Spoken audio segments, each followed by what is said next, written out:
রোববারের দুপুরে কিন্তু মাটন হলে আর তার সাথে যদি একটু আলু পাওয়া যায় তাহলে কিন্তু অসাধারণ লাগে মাটনের ঝোলের দুর্দান্ত রেসিপি। এটা তৈরি করেছে আমার মা, আর মায়ের হাতের মাটনের ঝোল খেতে কিন্তু অসাধারণ লাগে। আর ছোট থেকেই কিন্তু মায়ের হাতের এই ঝোলের রেসিপি আমার খুব খুব প্রিয়। চলুন দেখে নিই কীভাবে মা এটা বানিয়ে নিচ্ছে। এখানে আমি নিয়েছি 600 গ্রাম মতো মাটন, আর এখানে সর্ষের তেল প্রথমে নিয়ে নেব 6 থেকে 7 বড় টেবিল চামচ। আর এখানে 3টে বড় সাইজের আলু ডুমো ডুমো করে কাটা হয়ে গেছে। ভালো করে ধুয়ে এটাকে নুন আর হলুদ দিয়ে একদম লাল করে ভেজে নিতে হবে।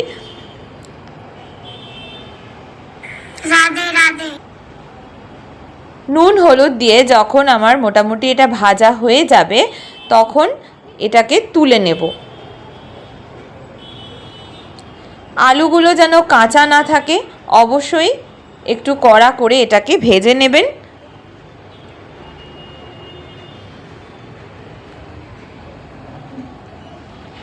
এরপরে অবশিষ্ট যতটুকু তেল আছে তার মধ্যে কিন্তু আপনারা চাইলে চিনি দিতে পারেন, তাহলে খুব সুন্দর একটা রং আসে। আর এখানে মা ইউজ করেছে কাশ্মীরি রেড চিলি পাউডার 1/2 চামচ মতো। ভালো একটা সুন্দর একটা রং আসবে, তবে এটা কমপ্লিটলি অপশনাল, আপনারা চাইলে এটা স্কিপ করতে পারেন।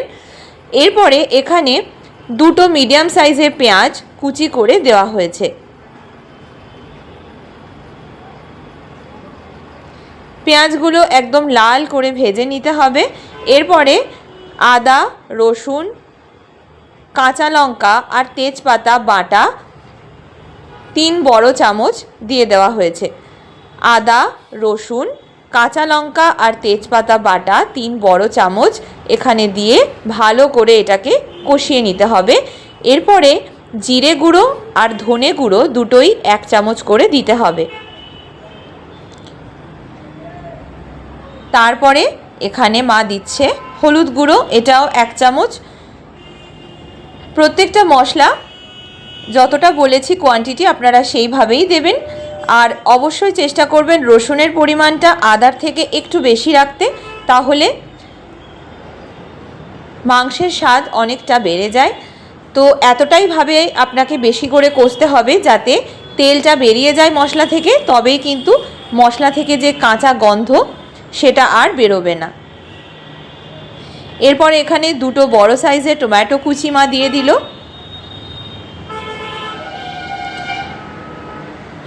আমরা সাধারণত দই দিয়েই মাটন কষা করে থাকি, তবে টমেটো দিয়ে করলেও কিন্তু অসাধারণ খেতে লাগে।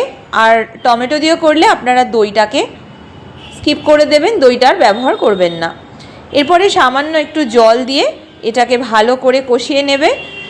মশলা ধোয়া জল, যেটা অনেক সময় আমাদের মিক্সার গ্রাইন্ডারে মশলা করার পর কিছুটা মশলা লেগে থাকে, তার মধ্যে সামান্য একটু জল দিয়ে মশলাটা আমরা কষিয়ে নেব।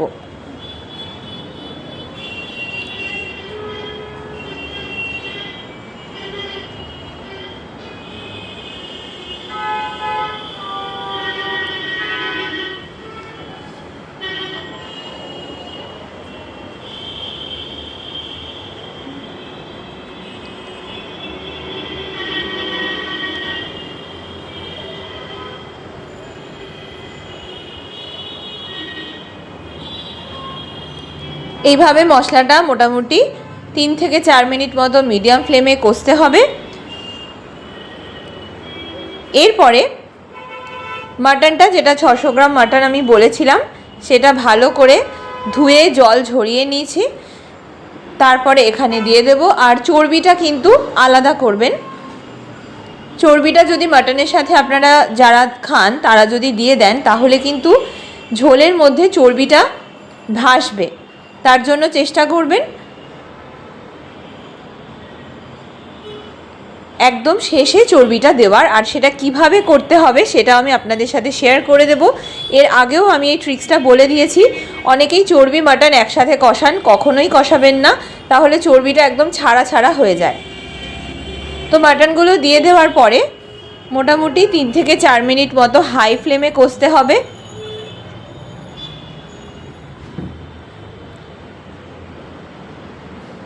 আজকের মাটনটা যেহেতু আমি পেঁপে ইউজ করছি, তার জন্য খুব সুন্দরভাবে মাটনটা সেদ্ধ হয়ে যাবে। আপনারা চাইলে ভিনিগারও দিতে পারেন, কিন্তু পেঁপে ব্যবহারের জন্য ভিনিগারটাও দেওয়ার কোনো প্রয়োজন নেই।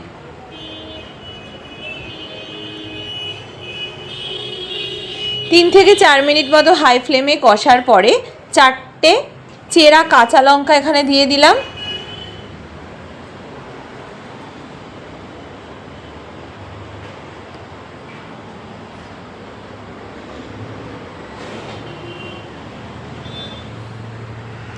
এরপরে পরিমাণ মতো নুন দিয়ে দেব। এটা আমি আগেও বলেছি যে মাটন হোক বা চিকেন হোক, আপনারা কষাবার সময় সব সময় চেষ্টা করবেন একদম শেষে নুনটা দেওয়ার।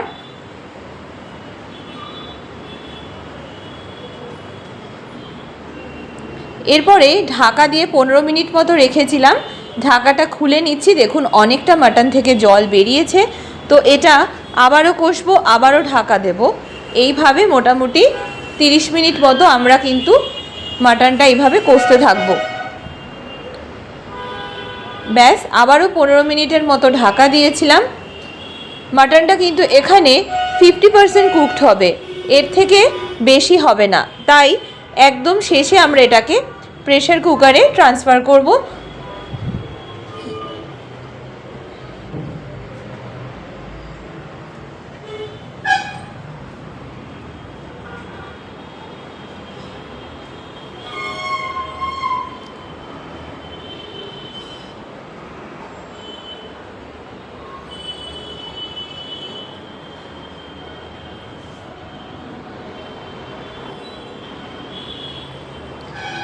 মাটনটা মোটামুটি কষানো হয়ে গেলে প্রেসার কুকারে পুরো মাটনটা আমরা দিয়ে দেব।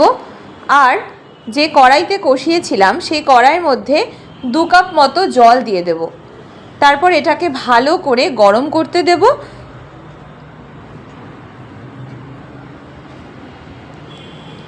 জলটা গরম হয়ে গেলে গরম জলটা আমরা প্রেসার কুকারে ট্রান্সফার করে দেব। যেহেতু এটা মাটনের ঝোল করছি, তাই বেশি জল আমাদের দেওয়ার দরকার নেই, তাহলে স্বাদটা নষ্ট হয়ে যাবে। চেষ্টা করবেন 2 বড় কাপ, মানে যেগুলো আমরা কফি মাগে ইউজ করি, সেই কফি মাগটা আপনারা মেপে সেই অনুযায়ী জল দেবেন। ব্যাস, গরম জলটা এখানে ট্রান্সফার হয়ে গেছে।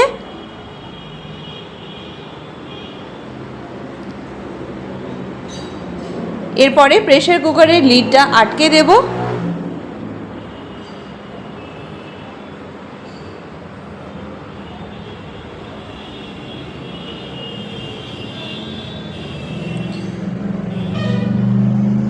প্রেসার কুকারের লিডটা আটকানোর আগে আরেকটা জিনিস আপনাদের সাথে শেয়ার করি। এখানে আমি একেবারে পেঁপে কুচি দিয়ে দিয়েছি, 3 থেকে 4টে মতো লম্বা করে পেঁপে কুচি, আর তার সাথে সামান্য একটু চর্বি ছিল, সেটা দিয়ে দেওয়া হয়ে গেছে।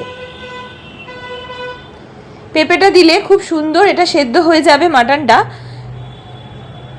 4টে সিটি দেওয়ার পরে আমি স্টিমটা বসে গেছিলো, তারপরে প্রেসার কুকারের লিডটা খুলে নিয়ে আপনাদের সাথে শেয়ার করছি। এরপরে ভেজে রাখা যেই আলুগুলো, সেগুলো এবার দিয়ে দেব।